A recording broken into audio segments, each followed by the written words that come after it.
Hi everybody, this is Lori. I'm back.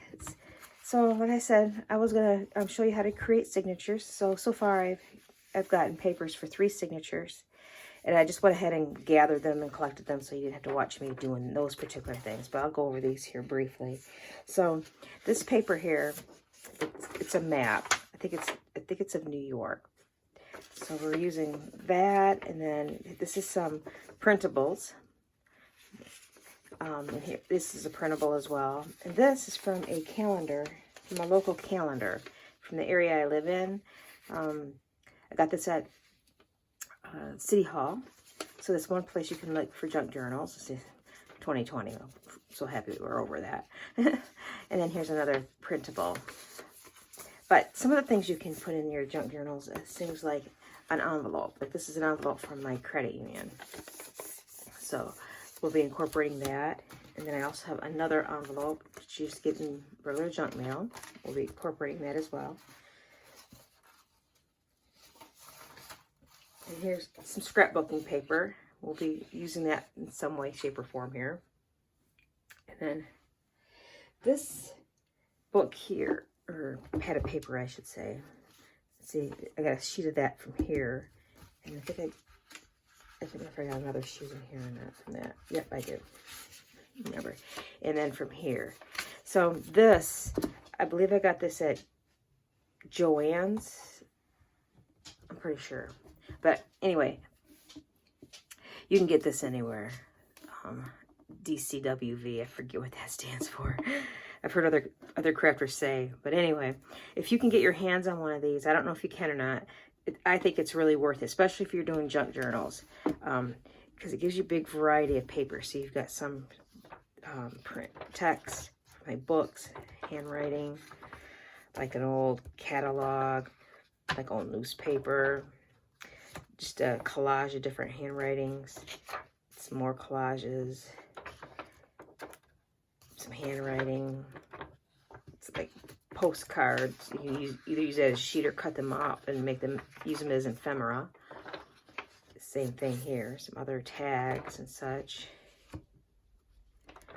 And like a page of stamps. So you cut those up and use them as ephemera, or you can, use them as another sheet, another collage, some more collage work.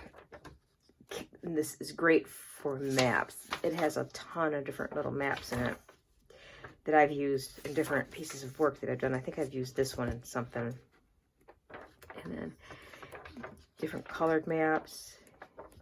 Like I said, this one is excellent if you just want to grab some maps. Oh, that map would be good for in here. See, didn't even realize that. But I got tons of papers in there. I don't think I need any more.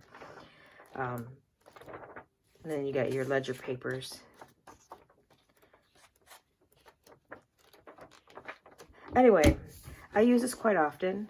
I've had it quite a while, and there's a ton of paper in it. It's 180 sheets.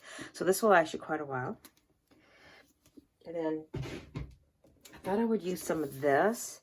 This is like scrapbook paper. It's kind of on the thick side. And there's like 6 or 7 sheets of each print in this particular book. Now this, I don't think you can get it anywhere. It's by K & Company, they make beautiful paper. But if I'm not wrong, I think they're out of business. We have this store in my town. Well, actually, I live in like a rural area, so I live in a tiny town, and all the little tiny towns around us, they have this store called Merchant Outlet, and they get random stuff in, like craft supplies and such, and it's like, oh, like if a company makes too many things, like for example, they have Martha Stewart stuff in there, but they've had the same Martha Stewart paper pads in there for like 2 years now, because they had a zillion of them, they overproduce things, or a company goes out of business, or something along those lines, or like a store, like a craft store that went out of business, or whatever. I don't know where they get all their supplies, but they sell more than craft supplies. They sell clothing and tools and a huge variety of things. Well, anyway, that's where I got this. So you might be able to find this on the internet if you like it. But anyway, because of this green color in this book, I thought I would pull one of these green sheets. There was one that I thought looked really good with it. I was looking at this last night. This one, I think it was. I think the color was perfect. That one looks pretty decent too with it. But I wanted to pull some color. Oh, and I want to do this sunflower. Because right now my pages are all like scripty looking. And I just want to give her variety. So I'm going to pull one of these. And then I think I'll pull, just because I want splashes of color.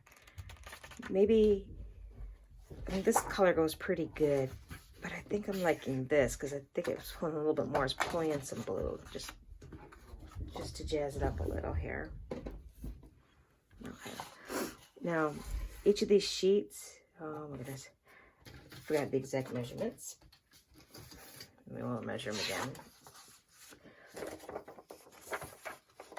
These are 8 by 7. Okay, 8 by 7. And of course, these are too long, as you can see. So I want to mark this off from 8-inch mark. 8. Shoot, I don't have a pencil. Well, I'll just take the scissors and mark it close enough. This doesn't have to be exact. And then I have a tear ruler. You can cut them or tear them, or even if you don't have one of these tear rulers, excuse me, you can use any straight edge that you have. I have this other ruler here. I lost my spot. Oh, there it is. Or you can even use a regular ruler. It doesn't matter. I just like this little bit of edging to it. In fact, I've used this like once because it gives you really chunky, but anyway, so there's that. So you want to tear it. I'm just going to fold this in half.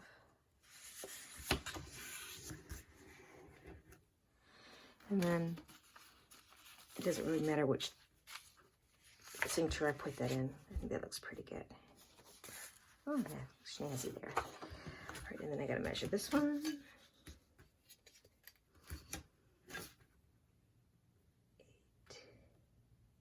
8.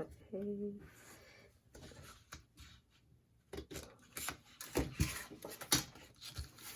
Usually I use a pencil, but it doesn't matter as long as it's marked. And hang on to your scraps that you rip off. These are useful. So I have some others from paper I ripped off when I've been working on this. And here's another full sheet that I did. This is a printable. And I printed something on each side. And this is from my front porch. She's got an Etsy shop. I'll try to remember to leave a link on the bottom so you can download some of her papers or purchase some of her papers. I use a lot of printables because I feel like they're a good deal, because depending on the artist, sometimes you can buy, you know, if they have a sale or whatever, you can get them for like $1.99. Sometimes they're like $3 or $4. Sometimes for like $5 or $6, you can get a whole kit to make a journal. So anyway, they can be a good deal. If you're not familiar with them, you would search digital printables. That's what I search on Etsy. That looks very cute. Hey, you know what? Well, no, that looks good too for an outside cover. And see, I try to keep the color theme going here. So these are my signatures, and then some of them you're going to see. We're going to decorate these in the next step. I'm going to show you is how to sew these signatures into this into the cover here. That's going to be our next video, but. Anyway, then I'm going to show you how to decorate these. Now you can decorate your signatures before or after you have them sewn in. I'm just doing them after only because I'm trying to make these steps simple for you guys to learn how to make them. Oh, I hope I didn't have that off the screen this whole time. Oh, I'm so sorry if I did. Anyway, so then, like I said, the next step is going to be sewing those in and then decorating. But these little scraps, because you notice, because I did the printables and I use this scrapbook paper, you know, I have a lot of white. So if you want, you can do a collage with some of these. Remember those some of these papers I showed you in that book that were collages. Let me see if I can show you again. Find them. They're back here. Yeah, like that. We can make your own collage paper. And that's what I thought we would do on the inside of some of these plain white papers. I would trim that white off, but you see what I'm saying. You could just, but anyway, we'll go into that a little later. But for now, we got the signatures created. You can use, like I said, any kind of papers you want. Anyway, I'll be back to show you how to sew these in. Talk to you later. Bye, everyone. Bye. And if you want, subscribe at the bottom and hit the bell if you want to know when I upload. So anyway, again, this is Lori, the Crafter in the Mitten. See you again.